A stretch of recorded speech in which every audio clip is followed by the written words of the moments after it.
Very warm welcome to news line. मैं हूं doctor Maria Zulfikar Khan और आज हम आपके लिए जो गेस्ट लाए हैं वो ही needs no introduction, former prime minister हैं, इस वक्त leader of the opposition in the senate, Syed Yusuf Raza Gilani साहब हमारे साथ मौजूद हैं। गिलानी साहब बहुत बहुत शुक्रिया कि आपने हमारे लिए वक्त निकाला। अब गिलानी साहब, there so much to talk about, so I will jump right into it.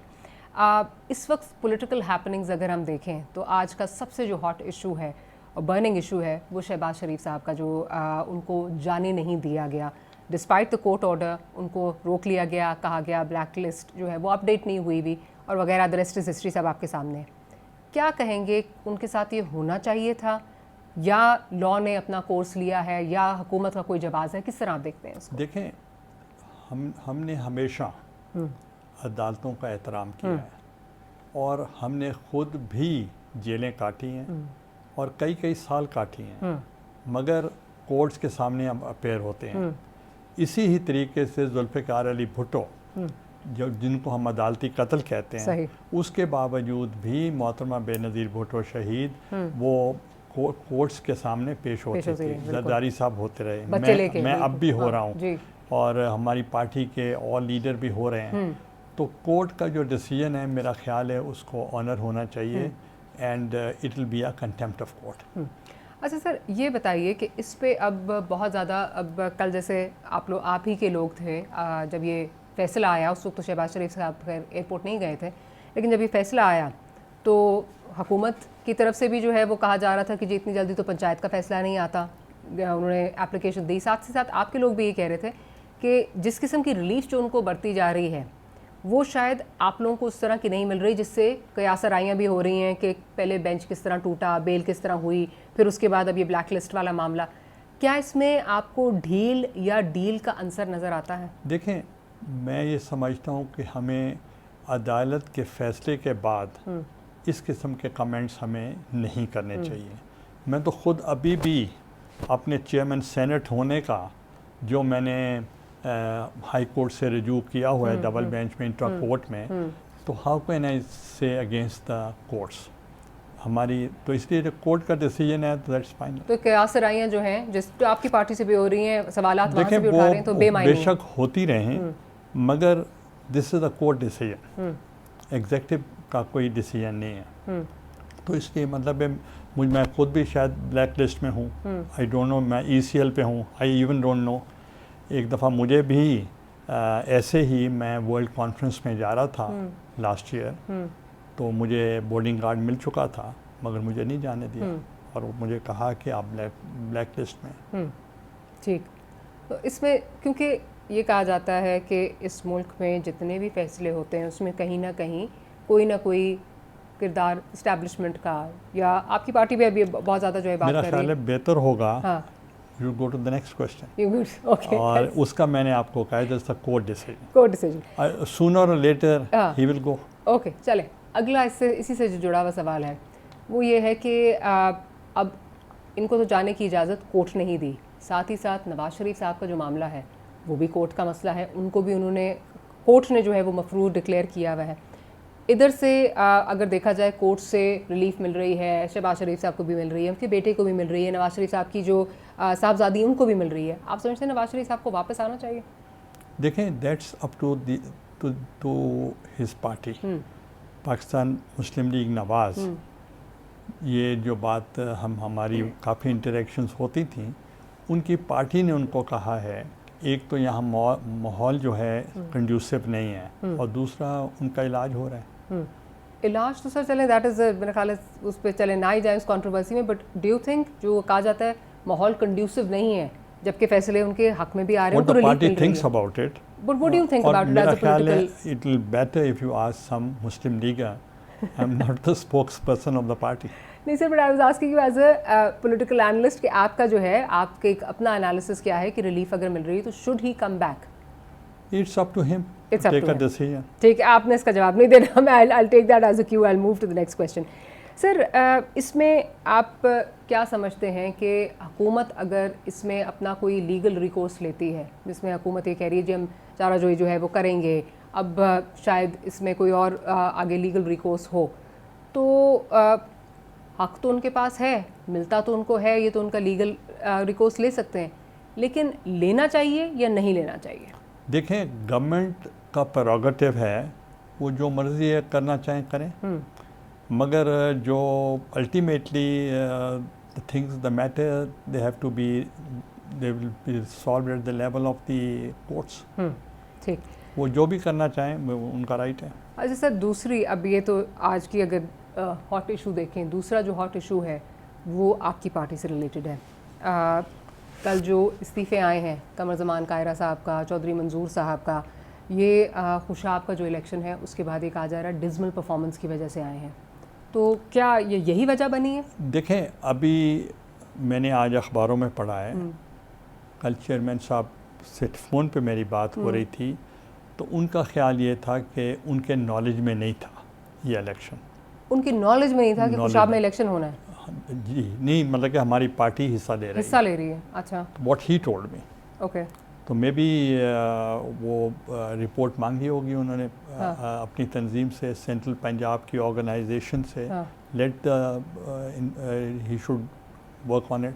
पर सर, ये अजीब चीज़ नहीं है कि पीपल्स पार्टी एक ज़माने में पीपल्स पार्टी और एंटी पीपल्स पार्टी वोट, और स्पेशली मुझे याद है पंजाब में बहुत चार्ज्ड एटमॉस्फेयर होता था, तो अब पीपल्स पार्टी का ये लेवल आ गया है कि पीपल्स पार्टी को पता नहीं है कि देखें, मैं आपको पहले आपको कह रहा हूँ कि as a senior vice chairman of the party मुझे पता नहीं है कि इलेक्शन पीपल्स पार्टी लड़ रही है, पता ही नहीं है मुझे, आई डोंट नो। लेकिन इसकी वजह सर क्या है? क्या मतलब आप समझ रहे थे? मेरा ख्याल है चेयरमैन ने बात की होगी तंजीम के साथ कि इलेक्शन में हिस्सा नहीं लेना हमने। नहीं, उनके अकॉर्डिंग टू द चेयरमैन कि उनको नहीं पता कि हम हिस्सा ले रहे हैं, ये ओके, तो चलें, वो तो एक अपनी जगह। अब अगर खुशाब का इलेक्शन देखें कि 269 पोलिंग स्टेशन और 235 वोट, और पीपल्स पार्टी के नहीं, मैं साहब आपको कह रहा हूँ कि we didn't take part in the elections, ना कोई पार्लियामेंट्री बोर्ड बैठा है, ना किसी ने एप्लीकेशन दी है,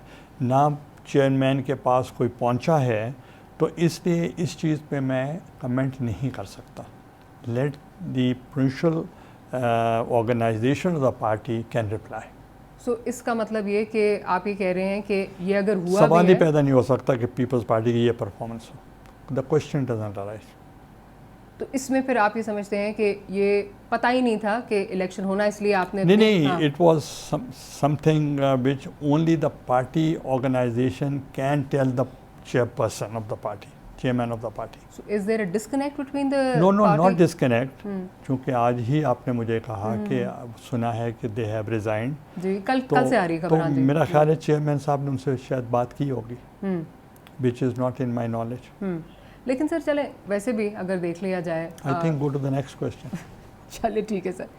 सर ये बताइए कि अगर हम देखें इसमें पीपल्स पार्टी का रिवाइवल पंजाब से ही अगर मशरूत देखा जाए, तो ये एक्सपेक्टेशन लग रही थी या ये लग रहा था कि जिस तरह गुलजार साहब के खिलाफ नो कॉन्फिडेंस मोशन आप लाना चाहते हैं, पीडीएम की वेव को कैपिटलाइज करते हुए you want to make a comeback in Punjab, और वो फिर उस तरह हो नहीं सका बिकॉज पीएमएलएन को गुलजार साहब सूट करते हैं। जितना डिजमल परफॉर्मेंस गुलजार साहब की रहेगी, लोगों को और शहबाज शरीफ याद आएंगे। तो आप क्या समझते हैं कि पंजाब में रिवाइवल कैसे होगा पीपल्स पार्टी का? देखिए, पीडीएम के डिसीजंस जो हैं वो कंसेंसस के साथ होते हैं। अगर हमारी कोई राय भी हो तो हमारी राय हो सकती है, सही, मगर डिसीजन मेकिंग जो था वो यूनानिमसली होता है। सही। तो इसलिए अकॉर्डिंग टू द बयानिया ऑफ पीडीएम, ऑप्शंस थी of vote of no confidence in the centre against other office bearers and of course in the Punjab as well, मगर कंसेंसस के साथ फैसला नहीं हुआ। वो बिल्कुल ठीक है सर, लेकिन इसमें मैं ये पूछना चाह रही थी कि आप ये जो ये तासुर मिलता है कि पीपल्स पार्टी अब पंजाब से ऑलमोस्ट वाइप आउट होती जा रही है, और उसके रिवाइवल के लिए बहुत ज़रूरी था कि क्योंकि अगर पीडीएम ये करती, फैसला करती, गुलजार साहब जाते, तो आपका एक चांस वहाँ पे बन रहा था। अब रिवाइवल के लिए आप क्या समझते हैं senior vice president of people's party, आपके लिए भी और आपका पंजाब से ताल्लुक़ है, कि पंजाब में रिवाइवल कैसे होगा? मेरा ख्याल है कि chairman after Eid, ji, he is touring the entire Punjab. ये होगा। सर अभी जब पीडीएम के जलसे हुए तो बड़ा कामयाब जलसा, आपका मुल्तान का जलसा बड़ा कामयाब जलसा बहुत बड़ा रहा। कामयाब वहाँ पे आसफा साहिबा भी गई, बिलावल साहब भी थे, बड़ा रिस्पांस भी मिला। That was first public meeting in Punjab. Public meeting बिल्कुल in Punjab and after a long time Peoples Party अपने उसमें जो वो एक पीपल्स पार्टी का जो एक मतलब जो जज्बा उनके वोटर्स में नज़र आता था वो नज़र आया कि शायद वो एक रिवाइवल हो रहा है। लेकिन वो आपको नज़र आएगा, वो कैपिटलाइज करेगा वोट्स में, वो डेफिनेटली करेगा। तो इसलिए तो आपको पहले देखना चाहिए the performance of the present government.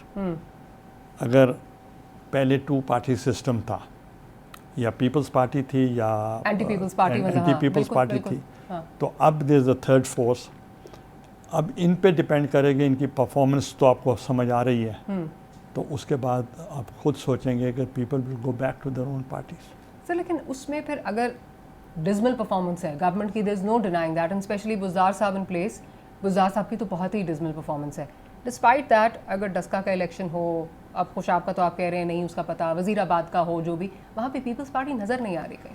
देखिए डस्के के इलेक्शन में भी वो with PMLN with the PDM, हम वहीं थे, साथ थे। लेकिन सर उसकी तो ये भी कहा जा रहा है ना, डस्का के इलेक्शन एक ये वजह थी बिकॉज पीपल्स पार्टी को ये लग रहा था कि हमारे चांसेस बिल्कुल नहीं है, तो you didn't even put up a fight. नहीं, उस वक्त हमारा ये डिसीजन था कि जो भी रनर्स अप होगा वो लड़ेगा, तो वो तो उस सीट भी उनकी थी, तो दैट वाज देयर सीट।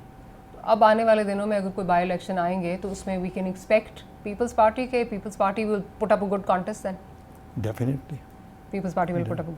अच्छा सर, अब इस वक्त जो पीडीएम की सिचुएशन है, जो इस वक्त सिचुएशन नज़र आ रही है कि गोलाबारी, लफ्ज़ी गोलाबारी दोनों साइडों से हो रही है, आपकी भी हो रही है, उधर से भी हो रही है, स्पेशली 249 का जो इलेक्शन है उसके बाद से हम ये देख रहे हैं। शहबाज शरीफ साहब बाहर आज नहीं तो कल जो है वो चले जाएंगे, उनकी रवानगी हो जाएगी। पीडीएम के रिवाइवल के हवाले से आप क्या समझते हैं? बिकॉज 2 जो बड़ी जमातें हैं, आपका इशू हो गया, उन्होंने माफ़ी का कहा, उन्होंने एक्सप्लेनेशन का कहा, आपने कहा जी हम किस चीज़ की एक्सप्लेनेशन दें वगैरह वगैरह सेनेट इलेक्शन को लेकर। पीडीएम जो है उसमें दोबारा आपको जान फूंकती हुई नज़र आ रही है, या आप समझते हैं कि अब देखें as a combined opposition in the PDM, तो we give a good performance. जितने भी बाई इलेक्शंस हुए ऑपोजिशन जीती, खा वो बलोचिस्तान था, KPK था, सिंध था, कराची था, या इधर पंजाब है, ऑपोजिशन जीती है। और सेनेट में आपने देखा कि नेशनल असेंबली में भी ऑपोजिशन जीती है। चेयरमैन सेनेट का इलेक्शन जो हो रहा था उस पर भी देखें कि मुझे 49 वोट्स पड़े, उनको 48 वोट पड़े, डिस्पाइट एवरीथिंग, आपको पता है। तो इसलिए मेरा ख्याल है हमारी परफॉर्मेंस एज ऑपोजिशन बहुत अच्छी रही है, और ऑपोजिशन को मेरा ख्याल है कि उनको फर्दर कंसोलिडेट करना चाहिए, और पार्टी को जब गवर्नमेंट का इलेक्शन होगा उनको एक एज होता है एज अ गवर्नमेंट, तो इसलिए मेरा ख्याल है हमें ऑपोजिशन को मिलके स्ट्रेटजी बनानी चाहिए। लेकिन इस वक्त जो अपोजिशन की दूरियां हैं वो किस तरह ख़त्म होंगी? बिकॉज आप पे अभी 249 के बाद तो मज़ीद ज़्यादा इल्ज़ाम आप पे लग रहे हैं कि आपने सिस्टम को मैनिपुलेट किया। पहले आपके इलेक्शन में था कि जी बाप के बाप से वोट ले लिए वगैरह वगैरह, जिस तरह की चीज़ें आ रही थी। तो उसमें मैं पूछना चाह रही हूँ कि किस तरह फिर किस तरह ये रिप्रोचमा किस तरह होगा दोनों पार्टीज़ का? लेट द टाइम कम, ठीक हो जाएगा हर चीज़। तो यू सी पीडीएम दोबारा, देखें अगर सिंसियर एफर्ट की जाए तो हो सकता है। सर लेकिन आप नहीं समझते यहाँ पे एक नैरेटिव का जो है वो एक बहुत बड़ी तब्दीली है? क्योंकि पीपल्स पार्टी और PMLN, अब इल्ज़ाम आप निकले थे दोनों वोट को इज्जत देने के लिए, इस्टेब्लिशमेंट के रोल को मिनिमाइज़ करने के लिए, लेकिन आज वही इल्ज़ाम जो PTI पे लगाया जाता था नून लीग की तरफ से वो आप पे लग रहा है, और कहा भी जा रहा है कि शायद आप दोनों एक दूसरे के साथ जो है वो मुकमुका आपका हो गया है। हमारे दोनों का?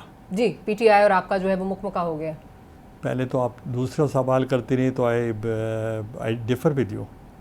आप जब आपने शहबाज शरीफ साहब, नवाज शरीफ साहब के बारे में ऐसी बातें की, आई डिनाइड। तो मेरा ख्याल है कि ये बात दुरुस्त नहीं है। ये क्योंकि PMLN इल्ज़ाम लगा रही है ना। तो ठीक है, मतलब है उनका इल्ज़ाम लगाना उनका हक है, मगर बात दुरुस्त नहीं है। इस वक्त इसका मतलब कि पीडीएम का रिवाइवल आप समझते हैं कि हो सकता है? नहीं, अगर leadership specially the role of Maulana Fazlur Rahman, क्योंकि ही इज़ द प्रेसिडेंट, अगर वो बैलेंस करके सबको चलें तो मेरा ख्याल है बेहतर हो सकता है। मौलाना के साथ मुलाकातें भी हुई आई बिलीव राजा परवेज अशरफ साहब की गुज़िश्ता कुछ दिनों में। मेरी कल बात हुई राजा साहब से, वो कह रहे थे कि मुझे पता चला कि उनकी तबीयत ठीक नहीं है, तो मैं उनकी इयादत के लिए मैं गया था और उनसे मैंने बातचीत होती रही। ठीक, लेकिन जो टॉप टियर अब इस वक्त मौलाना का रोल ज़रा कम नज़र आ रहा है। ये नज़र आ रहा है कि PMLN, जिस तरह आप लोग कहते भी रहे कि एक पार्टी डोमिनेट करने की जो है वो कोशिश कर रही है, PMLN हावी नज़र आई। PMLN में इस वक्त फ्रंट पे जब तक शहबाज शरीफ नहीं थे तब तक मरियम का सारा नैरेटिव चल रहा था। मरियम और बिलावल साहब की अब जिस तरह की आपस की जो लफ्जी गोलाबारी चल रही है वो भी हमारे सामने। तो आप इसमें क्या समझते हैं कि शहबाज शरीफ साहब से एक्सपेक्टेशंस हैं कि he is going to play a pivotal role here, या किस तरह ये जो है ये रिप्रोच नहीं? देखिए, इस वक्त PDM के जो प्रेसिडेंट हैं वो मौलाना फजलुर रहमान साहब हैं। बिल्कुल है। तो मेरा ख्याल है वो तमाम पार्टियों को लेकर चलना चाहिए उनको, और बैलेंस तरीके से चलना चाहिए। बैलेंस क्या होगा सर? बैलेंस ये होगा कि two rival parties in the past, तो उनको बैलेंस करके चलना चाहिए, बस ये। अभी तक आपको लग रहा है कि बैलेंस करके मौलाना साहब चल रहे हैं? नहीं, जो आप ये कह रहे हैं कि कोई डोमिनेट कर रहा है, कोई डोमिनेट नहीं कर रहा, तो हम तो सिर्फ चाहते हैं कि इस वक्त अवाम की बात करें। अवाम जो है वो मुश्किल में है, महंगाई की चक्की में पिसी हुई है, और जितनी भी कमोडिटीज़ की कीमतें बढ़ चुकी हैं, गैस की कीमत बढ़ चुकी है, पेट्रोल की कीमत बढ़ चुकी है, बिजली की कीमत बढ़ चुकी है, और लोगों की पहुंच से बहुत दस्तरस से बहुत दूर चले गए हैं, और महंगाई की वजह से लोग जो हैं खुदकशियों पे वो मजबूर हो चुके हैं। तो हमें सबको मिलके आवाम की सोचना चाहिए, ना कि हम अपने अच्छा, बहुत आपने इंटरेस्टिंग आपने कहा आवाम का सोचना चाहिए। बिल्कुल, अभी शौकत तरीन साहब आए हैं नए हमारे फाइनेंस मिनिस्टर, उन्होंने भी गुज़िश्ता रोज़ जो है एक तो अपना प्रेस कॉन्फ्रेंस की उन्होंने रोड मैप दिया, साथ उन्होंने दोबारा चार्टर ऑफ इकोनॉमी की बात की है। तो क्या गवर्नमेंट के साथ, और आपका भी मुझे याद आ रहा है, आप जब लीडर ऑफ अपोजिशन आए तो आपने ये कहा कि मैं कोशिश करूँगा कि ऐवान का माहौल जो है वो अच्छा रहे। क्या आवाम की बात है, कोई चार्टर ऑफ इकोनॉमी अगर हुकूमत आपको अप्रोच करती है तो उस तरफ आपका क्या रद्द-ए-अमल? देखें, पहले मैंने ये कहा, उस वक्त भी कहा, आज भी मैं कह रहा हूँ, हमें कंड्यूसिव माहौल पैदा करना चाहिए विद इन द पार्लियामेंट, ताकि लोगों को फ्रीडम ऑफ स्पीच होनी चाहिए, और उनको बात करने का मौका मिलना चाहिए, और उनकी इज़्ज़त नफ्स होनी चाहिए। हमें एक दूसरे पे कीचड़ नहीं उछालना चाहिए। एंड अगर माहौल बेहतर होगा, let then the leadership decide. Do you think माहौल कंड्यूसिव हो सकता है अगर आसिफ अली जरदारी साहब का 5वां रेफरेंस भी जो है वो आ रहा है, उस सूरत हाल में माहौल कंड्यूसिव हो सकता है? देखिए, अब this is the responsibility of the government. मैंने भी कोalition गवर्नमेंट चलाई है, और मेरे दौरे इक़्तिदार में एक भी सियासी कैदी नहीं था, और मैंने नैब को, which was under the cabinet division, I immediately referred within a day to the ministry of law, parliamentary affairs and justice, ताकि वो इसको लुक आफ्टर करें। आप पे तो बल्कि आपकी अपनी पार्टी कहती थी आप नून लीग का ज़्यादा जो है वो उनको, उनके जो MNAs MPAs हैं उनको ज़्यादा आप ग्रांट्स देते हैं, और सारा आप पे तो ये भी कहा जाता है। उसकी वजह है, उसकी वजह ये है कि एक तो वर्किंग रिलेशनशिप मेरा बेहतर था, बिल्कुल था। दूसरा ये था कि I was the only unanimously elected prime minister in the history of Pakistan, और मुझे सबने वोट दिया था। अगर आपने मुझे वोट दिया हो तो आप अगर मेरे पास आए कि मेरा काम है, तो मैं क्या कहूँगा, you are not from my party, but you have voted for me, they voted for me. But that is not how this present government is working. That was a different chapter, that was a different scenario. इस वक्त जो हमें नज़र आ रहा है, और आप लोग ये कह भी रहे हैं कि आप भी कह रहे हैं, कोर्ट्स भी कह रहे हैं, पॉलिटिकल विक्टिमाइजेशन हो रही है, पॉलिटिकल इंजीनियरिंग हो रही है। गिवन द करंट सिचुएशन, एक तरफ आपको ऑलिव ब्रांच एक्सटेंड की जा रही है, शौकत तरीन साहब कह रहे हैं चार्टर ऑफ इकोनॉमी पे जो है वो बात की जाए, दूसरी तरफ जो है वो रेफरेंसेस बन रहे हैं, इसमें आपको वो कंड्यूसिव एनवायरनमेंट लगता है? देखें, शौकत तरीन साहब हों या हफीज़ शेख साहब हों, आपसे गए, बोथ वर माय मिनिस्टर्स। अभी आपने देखा शमशाद साहबा आई हैं, जी बिल्कुल, गवर्नर जो थी state bank, she was with me, she worked with me. तो वो तो मतलब है, वो तो उन्होंने वो माहौल देखा हुआ है हमारे वाला, बिल्कुल। तो वो तो चाहते हैं पॉलिटिकल स्टेबिलिटी हो। Political stability leads to economic stability. Absolutely. तो अगर पॉलिटिकल स्टेबिलिटी नहीं होगी, इकोनॉमिक स्टेबिलिटी आ ही नहीं सकती। वो अकेले कुछ कर सकते हैं अगर वो अकेले उस वक्त कर सकते हैं कि अगर ये इनिशिएटिव प्राइम मिनिस्टर खुद लें और फिर ऐसा माहौल हो जिस पे पॉलिटिकल लीडरशिप जो है उनमें कॉन्फिडेंस है। वो आपको माहौल बनता हुआ नज़र आ रहा है? अभी तक नज़र नहीं आ रहा। अभी तक नज़र नहीं आ रहा। Sir on that note I am going to take short break. Break के बाद बहुत इंपॉर्टेंट इश्यूज हैं जो डिस्कस करने हैं हमने। Will take a short break, will be right back.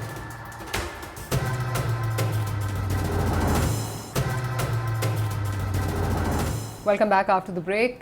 Sir आपसे अगर पंजाब पे दोबारा एक दफ़ा जाऊँ तो अभी हालिया दिनों में क्योंकि जहांगीर तरीन साहब के मामलात कुछ अपनी पार्टी के साथ जो है उधर कुछ इश्यूज आ रहे थे, तो ये भी कहा जा रहा था कि one of the ways Peoples Party का रिवाइवल हो सकता है दैट इज़ थ्रू कि JKT कैंप जो है वो आपके पास आ जाए, क्योंकि इंडिपेंडेंस है वो आ भी सकते हैं।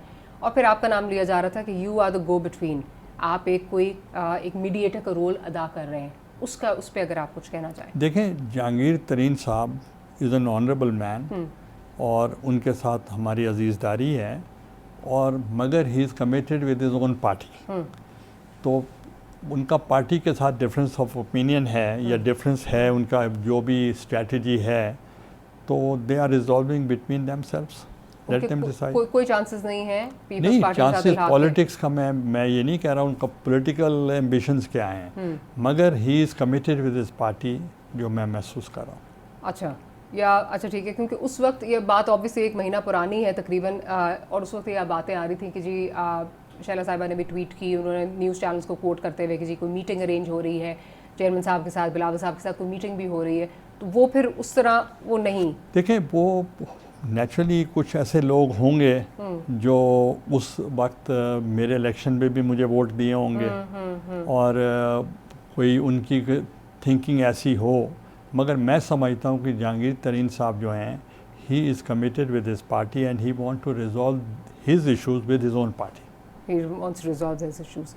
अच्छा सर, आजकल जो एक अब गवर्नमेंट जो जिस पे बात की जा रही है कि शायद ऑर्डिनेंस भी आ रहा है, शायद और भी इश्यूज जो हैं वो रिजॉल्व करना चाह रही है उसके थ्रू, इलेक्टोरल रिफॉर्म्स का इशू है, स्पेशली 249 के बाद बहुत ज़्यादा इसकी आवाज़ चली है। बिलावल साहब ने ये बात की है कि जी इलेक्टोरल रिफॉर्म्स का कोई फ़ायदा नहीं है जब तक इस्टेब्लिशमेंट का रोल इसमें से मिनिमाइज़ नहीं किया जाए। सर सवाल यहाँ पे ये है कि क्या आप नहीं समझते कि इस्टेब्लिशमेंट का रोल तब तक मिनिमाइज़ नहीं हो सकता जब तक हमारे सियासतदान जो हैं वो खुद अपने आप को एज मोहरा नहीं पेश करते। अगर आपका मतलब, आपसे मुराद है कि पॉलिटिशियंस जो हैं अगर वो इस्तेमाल होना चाहते हैं तो इस्टेब्लिशमेंट का रोल हमेशा रहेगा। आपकी पार्टी पे इल्ज़ाम लगता है कि जो पिछला सेनेट इलेक्शन था उसमें भी आपने जो है वो संजरानी साहब का इलेक्शन था, उसमें भी आपने जो है वो एक रोल अदा किया जिस पे मुस्तफ़ा नवाज़ खोखर ने फिर अपोलोजाइज़ भी किया, अभी भी आप पे जो है ये इल्ज़ाम लग रहे हैं। क्या आप समझते हैं कि सियासतदान खुद अपने आप को इससे जो है वो डिस्टेंस कर सकते हैं? देखें, जहाँ तक ताल्लुक़ है चेयरमैन बिलावल भुट्टो साहब का, वो इलेक्टोरल रिफॉर्म्स के हक़ में हैं। बिल्कुल है कि वो चाहते हैं कि इलेक्टोरल रिफॉर्म्स हों। मेरे ख्याल है दीगर पार्टीज़ भी चाहती हैं कि होना चाहिए, मगर ट्रस्ट लेवल नहीं है, ट्रस्ट डेफिसिट है। तो इसलिए मैंने शुरू से ही कहा कि वो माहौल कंड्यूसिव होना चाहिए जिस पे उनका ट्रस्ट बढ़े और वो सोचें कि दे आर सीरियस। और दूसरा मैं ये समझ रहा हूँ कि prime minister alone will not be able to solve all such things. But that's what Bilawal साहब is saying कि वो electoral reforms चाहते हैं, but he wants to minimize the role of the establishment. Clearly उन्होंने बात की है। नहीं, उनका जो पॉइंट ऑफ व्यू है तो वो अपना पॉइंट ऑफ व्यू दे दिया अपनी पार्टी का। बिल्कुल सर, लेकिन मेरा सवाल यहाँ पे ये है कि चाहे इल्ज़ाम आप पे जिस पे मुस्तफ़ा नवाज़ खोखर ने अपोलोजाइज़ भी किया, जो संजरानी साहब का पिछला इलेक्शन था, या उसके बाद अब का जो इलेक्शन हो रहा है सारा, मैं ये पूछना चाह रही हूँ कि जब सियासतदान खुद आलाकार बनने के लिए तैयार हों तो तब तक क्या इस्टेब्लिशमेंट का रोल मिनिमाइज हो सकता है? नहीं, अगर वो बनना चाहें तो और फिर क्यों कहेंगे इस्टेब्लिशमेंट का रोल मिनिमाइज या कम होना चाहिए या नहीं होना चाहिए? सर वो तो कॉन्ट्रडिक्शन नज़र आ रही है ना, क्योंकि एक तरफ आप अपोलोजाइज़ कर रहे हैं कि हमें नहीं करना चाहिए था, संजरानी साहब का इलेक्शन जो है उसमें नहीं हमने करना चाहिए था। देखिए, संजरानी साहब का इलेक्शन जो था that was purely it was the decision of the party. They decided to support him sir उनका जो बैकग्राउंड, कैसे ओवरनाइट पार्टी बनी, किसने बनाई, क्या किया? नहीं, वो तो अभी की बात नहीं, वो तो मैं पुरानी बातें हो रही हैं। उस वक्त बात। उन्होंने डिसीजन लिया कि उनको सपोर्ट करना चाहिए। संजरानी साहब मेरे साथ भी काम करते रहे हैं जी, while I was the PM। जी बिल्कुल। तो इसलिए वर्किंग रिलेशनशिप तो थे पाकिस्तान पीपल्स पार्टी के, तो इसलिए अगर उनको सपोर्ट अगर उन्होंने किया है, that was not because of somebody else. पर सर वो जो पार्टी ये बताएं कि हमने आदम एतमाद में फिर हम वोट ज़्यादा होते हुए भी तो हम हार गए। सर वो आपकी बात ठीक है, लेकिन जो पार्टी फिर क्या हुआ? लेकिन सर जो पार्टी बनी वो, और वो सबको पता है कि किस तरह बनी, किसने बनाई, तो उस पे जो है वो सवाल फिर मुस्तफा साहब ने अपोलोजाइज भी की ना एज ये बताएं कि अब जो यहाँ पार्टीज बनी तो वो कैसे बनी? सर वो ये मतलब ये आप तो एंडोर्स कर रहे हैं मेरा पॉइंट ऑफ व्यू। फिर नहीं, वो तो मैं आपको सिर्फ जवाब दे रहा हूँ। ऐसे कहने पे तो फिर सबके बारे में आप कह सकते हैं। बिल्कुल ठीक सर, मैं उसमें नहीं जाऊंगी कि COD हुआ, उसके बाद मियाँ साहब किस तरह काला कोट पहन के आपके खिलाफ गए, या फिर से जिस तरह जरदारी साहब ने कहा एक भी सीट आपको नहीं, आपको चेयरमैन सेनेट नहीं लेने दूंगा, फिर उसमें मेरे ख्याल में एक लंबी डिबेट हो जाएगी। लेकिन नज़र ये आता है जो आम आदमी इस वक्त देख रहा है, नैरेटिव की जंग अगर कहा जाए तो वो लगता है कि जिसको जहाँ अपना माहौल अपनी मर्जी का मिलता है, चाहे दूसरी साइड पे इस्टेब्लिशमेंट हो, वो वहाँ पे गिवन कर जाते हैं जस्ट फॉर टेम्परेरी। देखें, जब पार्टी स्ट्रांग होंगी और जैसे जैसे होती जा रही हैं तो मेरा ख्याल है खुद अपना अपना रोल डिफाइन होता जाएगा। प्रोसेस ऑफ एवोल्यूशन जैसे आता जाएगा बिल्कुल, तो उसमें जो है वो अपना अपना हो जाएगा। बिल्कुल ठीक है। सर ये बताइए कि अभी क्योंकि सेनेट की ही बात हो रही है, संजरानी साहब का जो इशू है एज चेयरमैन सेनेट, और आप इंट्रा कोर्ट अपील में भी इस वक्त जो है वो गए हुए हैं, लेकिन जो PMLN बात कर रही है कि हमारे पास नंबर्स हैं, let's bring a vote of no confidence, उस पे क्या? That means first you accept the results. They accept the results. हाँ नहीं, first you have to accept the results, ठीक है, और फिर आप अपना स्टैंड से हट जाएं कि as if you have lost the elections, और फिर आप कोर्ट में से विड्रॉ कर लें और फिर वोट ऑफ नो कॉन्फिडेंस में चले जाएं। तो that is what they think. मेरे ख्याल में कि द प्रॉपर वे इज़ कि अगर मेरा आप ये समझते हैं, अब मैं आपको कॉर्नर करना चाह रहा हूँ कि हमने सपोर्ट ली है जी against the becoming a leader of the opposition, फिर तो ये भी होना चाहिए कि I should not go to the courts, I should be satisfied with the leader of the opposition, then why I have gone to the court. Sir लेकिन with all due respect हमारे वो उनका ख्याल था मैं कोर्ट में भी नहीं जाऊंगा। नहीं सर, लेकिन विद ऑल ड्यू रिस्पेक्ट हमारे मुल्क में ना कोर्ट्स का भी जो वर्किंग है वो आपके सामने सालों साल गुजर जाते हैं, बंदा गुजर जाता है, फैसले नहीं आते यहाँ पे। नहीं, देखें उसमें ये है कि जो सिस्टम है मैंने उसके मुताबिक चलना है। First I went to the high court, फिर तो कोई टाइम फ्रेम आपने रखा है कि हाई कोर्ट से suppose? On the very first meeting they said कि it should be decided within the parliament, चूँकि उन्होंने आर्टिकल 69 ऑफ द कॉन्स्टिट्यूशन का जो मसला उठाया, उन्होंने कहा कि the proceedings of the parliament cannot be cherished, but these are not the proceedings of the parliament तो complete भी नहीं थी house, that was the election of the chairman and the deputy chairman of the senate. Then we went for the intra court, we can't go to the supreme court directly. उसके बाद I have lot of forums. But have you set a timeline for yourself कि अच्छा अगर ये timeline तो court ने करना है, मैंने तो नहीं करना। मैं सब वही कह रही हूँ, कोर्ट जिस तरह यहाँ पे काम करती हैं हमें पता है कि किस तरह करती हैं, so are we going to wait indefinitely whether it takes 10 years 15 years? अब जैसे मैं कल परसों देख रही थी जो शमूना कैसरानी साहिबा हैं, उनका फैसला आया कितने सालों बाद, मतलब 2013 का इलेक्शन लड़ा हुआ है, अब फैसले आ रहे हैं। तो मेरा ख्याल है अदालतें जो भी फैसला करेंगी फॉर और अगेंस्ट वो जल्दी करेंगी, तो मेरा ख्याल है। मैं कहने का मकसद सिर्फ ये है जो जिस तरह, क्योंकि ये कहा जा रहा है कि कोर्ट के पीछे आप छुप रहे हैं, तो उस कॉन्टेक्स्ट मैं छुप रहा हूँ, ये कहा जा रहा है सर, वो ये PMLN ये तासुर दे रही है कि क्योंकि कोर्ट्स लंबा चीजें लटकाती हैं, तो आप इंतजार कर रहे हैं। खुद भी कोर्ट में गए हुए हैं सर, वो तो गए हुए, शहबाज शरीफ साहब भी गए हुए हैं। वो यही बात कर रहे हैं ना कि अगर आप जाना चाहें इसमें नो कॉन्फिडेंस में, तो ये तो फिर फौरन हो जाएगा, आप जो है वो जल्दी बन जाएंगे चेयरमैन सेनेट। देखें, मैं शायद जल्दी ना बनना चाहता हूँ। अब ये एक बात है सर, इससे फिर वही शक व शुबात जो है नहीं, आप ये शक व शुबात तो वो हों, उनका ख्याल था कि इनकी अंडरस्टैंडिंग हुई है and we have accepted Sanjirani Sanjirani as the chairman, Yes. and I have accepted the leader of the opposition, and now I will not go to the courts. फिर कैसे चला गया? सर लेकिन आप क्यों नहीं Even in the party. हाँ आपको मैं एक चीज़ और भी हाँ. बताऊं, जब शो कॉज नोटिस मिला टू माय पार्टी, तो मेरे लिए तकलीफ दे बात ये थी कि a party of Zulfikar Ali Bhutto and the party of Benazir Bhutto with such a historical background, अगर उनको शो कॉज नोटिस मिला तो वो किसकी वजह से मिला? मेरी वजह से, as being the leader of the opposition. तो मैं नहीं चाहता था ये स्टिग्मा मेरी पार्टी पे आए, and I bagged the CEC of my party that they should accept my resignation and I want to leave. But unanimously the party decided that I should not leave.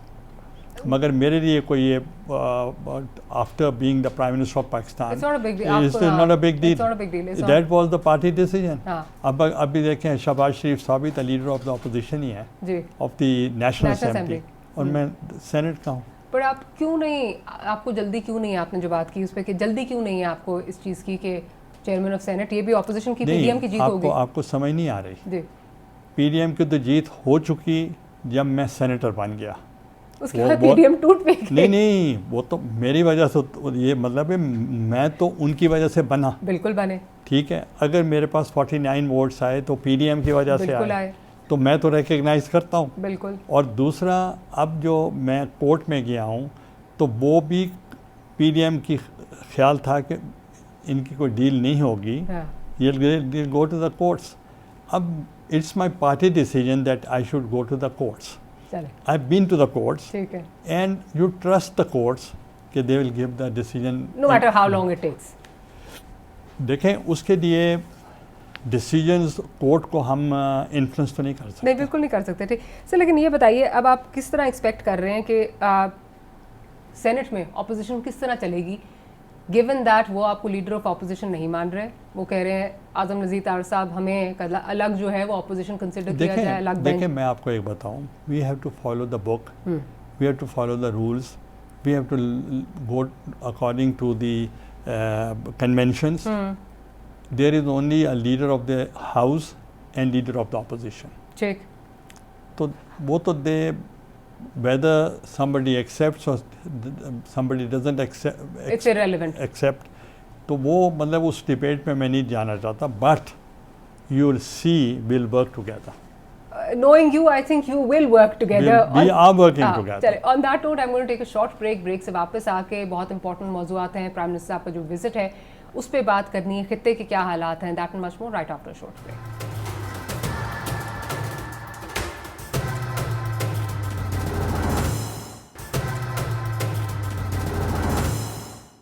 Welcome back after the break in conversation with Gilani साहब. अच्छा खैर sir, अब क्योंकि वक्त थोड़ा रह गया है, ज़रा प्राइम मिनिस्टर साहब का भी हालिया दिनों में जो विज़िट हुआ है सऊदी अरेबिया का, आप किस तरह उसको देख रहे हैं वीज़ा वी? क्योंकि ये कहा जा रहा था फॉरेन पॉलिसी बिल्कुल फेल हो गई. गुज़िश्ता दिनों में हमने देखा UAE से कि UAE ने किस तरह जो आपके लोन्स हैं वो रोल ओवर किए, फिर उसके बाद वीज़ाज़ का भी इशू जो है वो सॉल्व होने की तरफ जा रहा है. सऊदी अरेबिया का भी जो विज़िट है, किस तरह देख रहे हैं आप इसको? देखिए, सऊदी अरेबिया और पाकिस्तान का जो रिलेशनशिप है, it is extremely strong, and since the creation of Pakistan we have the best of our relations with Saudi Arabia.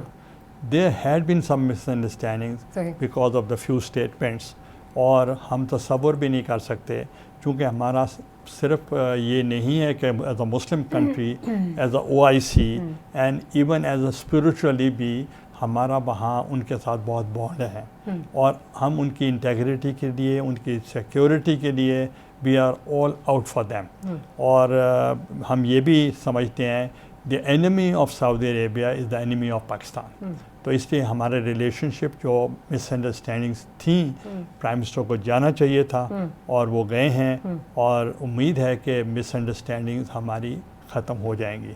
जहाँ तक आप डिप्लोमेसी की बात कर रहे थे, मुझे दुख हुआ कि प्राइम मिनिस्टर साहब ने एक ब्लैंकेट बात कर दी कि आज डिप्लोमेट्स जो हैं वो काम सही नहीं कर रहे, और comparing it with the Indian diplomats जबकि Indian media had a field day. नहीं मतलब हमारे डिप्लोमेट्स जो हैं, कैरियर डिप्लोमेट्स भी हैं, बहुत आउटस्टैंडिंग हैं। So much show for your information, Natwar Singh who was the foreign minister of India, he said कि उन्होंने जो पाकिस्तान के डिप्लोमेट्स हैं उनकी बहुत तारीफ़ की उसने कि बहुत आउटस्टैंडिंग हैं।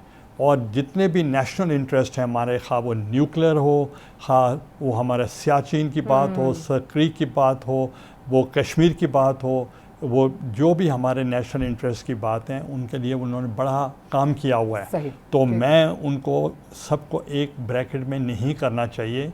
अगर प्राइम मिनिस्टर साहब को किसी स्पेसिफिक किसी एम्बेसडर की परफॉर्मेंस से कोई इख्तलाफ था तो उनको एक ब्लैंकेट नहीं करना चाहिए था। डोर में बात हो सकती नहीं नहीं क्लोज भी नहीं है कि अगर सपोज आपको मुझसे इतराज़ है तो मेरी बात करते हैं कि जी गिलानी साहब की परफॉर्मेंस अच्छी नहीं है, मगर ये कहना कि पूरे diplomats across the board and then comparing with India, तो दैट्स मेरा ख्याल ऐसे नहीं होना चाहिए था। अच्छा सर, वो तो आपकी तारीफ़ करते हैं इंडिया वाले, वो तारीफ़ करें। एक अब जो इशू बहुत बड़ा again related to foreign policy है, वो एक मसला आएगा और इंटरनल पॉलिसी से भी आपका रिलेटेड है, दैट इज़ जो GSP प्लस का स्टेटस जो है वो रिव्यू करने की बात आ रही है। करारदाद आई यूरोपियन यूनियन में, आपकी बड़ी काविशें थी GSP प्लस के हवाले से।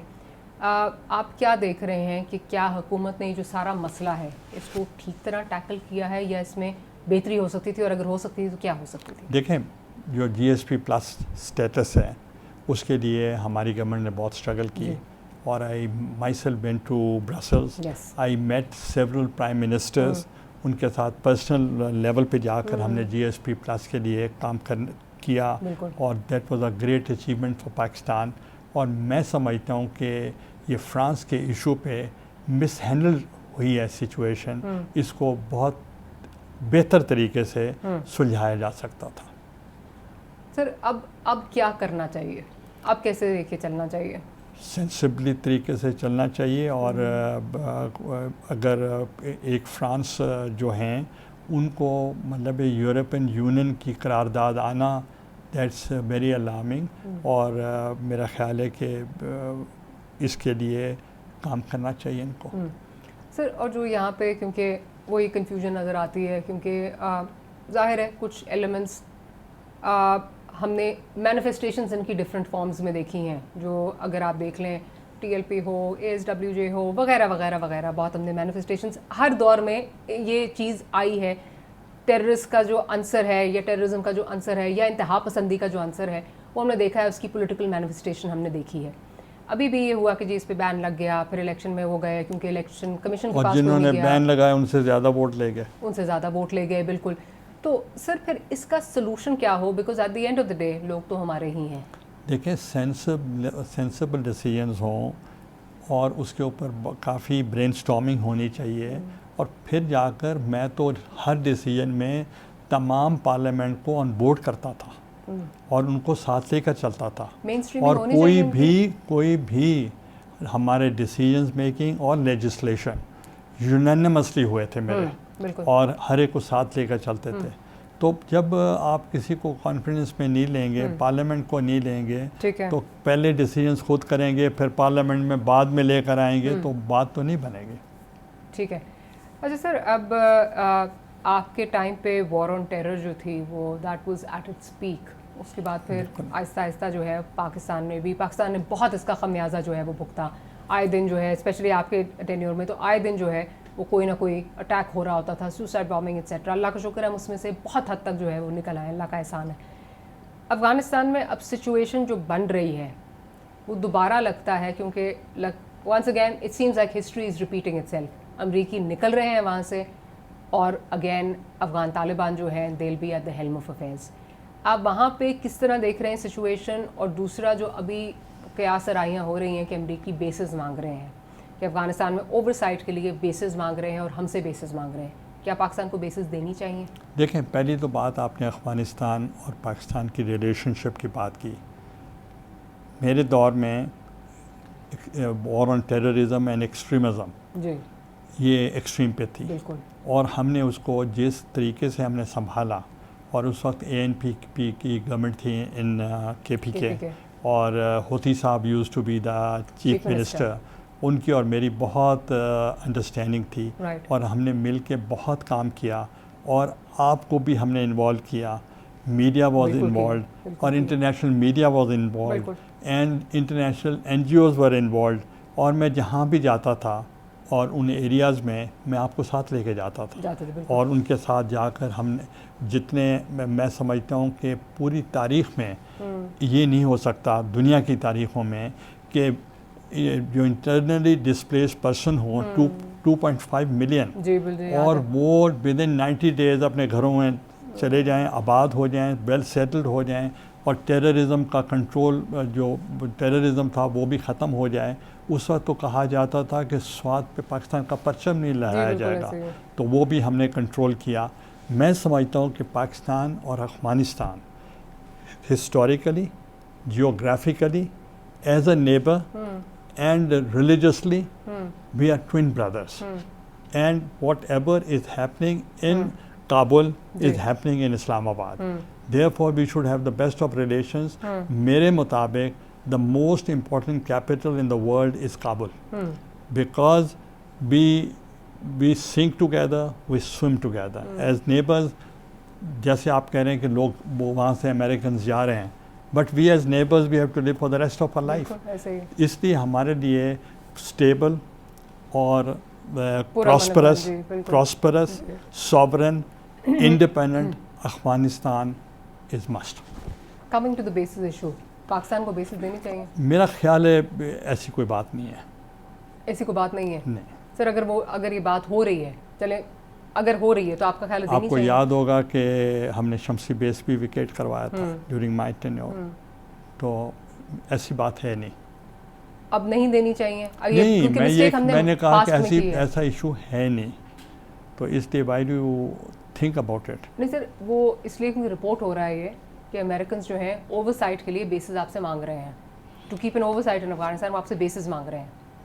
अगर कोई होगा तो आपको याद होगा जब सलाला का इंसिडेंट हुआ था, तो हमने उस वक्त बॉन कॉन्फ्रेंस थी, हमने वो हमने उसका बायकॉट किया, और फिर आपको याद होगा सप्लाई रूट्स जो थे वो हमने बंद किए थे, और शमसी बेस हमने विकेट किया था। In new terms of engagement with United States, हमने भी refer the matter to the parliamentary committee on national security कि वो इन ब्लैक एंड वाइट वो फैसला करें, and the president should apologize, and he apologized. So you think this should come to the, if such a thing is in the offing, it should come to the parliament? अगर होता तो that should have been brought to the parliament. It should be brought to the parliament. We referred it to the parliamentary committee on national security. Right. Kiran साहब, thank you very much. Thank you आपसे so much. बहुत बातें की. Thank you so much. बहुत Thank you for watching. Good night and Allah Hafiz.